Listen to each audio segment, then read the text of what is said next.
கடைக்கு நேரத்துல கிளம்புறதுனால அந்த டீ கடைய அவர் 4 மணிக்கே திறக்கிறது வழக்கமா. குணா அந்த டீ கடைக்கு முன்னாடி காரை நிறுத்திட்டு இவங்க 2 பேரும் படபடன்னு இறங்கியிருக்காங்க. இவங்க 2 பேரும் அந்த டீ கடையோட வாசல்ல இருக்க சேர்ல உட்காந்துட்டு அவங்க காரை திரும்பி பார்த்துருக்காங்க.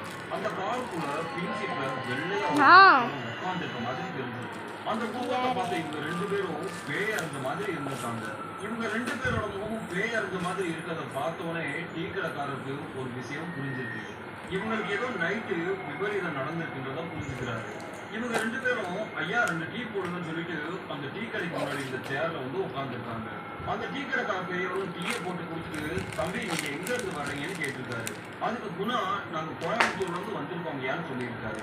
அது சரிப்பா, எந்த ரோட்டு வழியா வந்தீங்க? கள்ளச்சி ரோட்டு வழியாவா வந்தீங்க? செக் ரோட்ல இந்நேரத்துல உள்ள விட்டாங்களான்னு கேட்டிருக்காரு. நைட் நேரத்துல கார்கள் எதையும் அலோவ் பண்ண மாட்டாங்க. என்ன காரணம்னா இந்த காட்டுப்பகுதியில சிறுத்தைகள் நடமாட்டம் இருக்கும். அதனால நைட்டு யாரையுமே அலோவ் பண்ண மாட்டாங்க.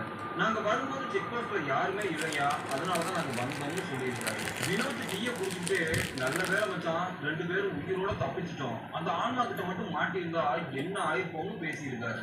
இவங்க 2 பேரும் இந்த மாதிரி பேசிக்கிறத கேட்ட அந்த டீ கடைக்காரரு என்ன தம்பி ஏதாவது பிரச்சனையா, எதுல இருந்து தப்பிச்சீங்கன்னு கேட்டிருக்காரு. குணா அந்த பெரியவர்கிட்ட நைட்டு இவங்க பார்த்த விஷயத்தை பத்தி சொல்லியிருக்காரு. அதை கேட்டதும் அந்த பெரியவர் தம்பி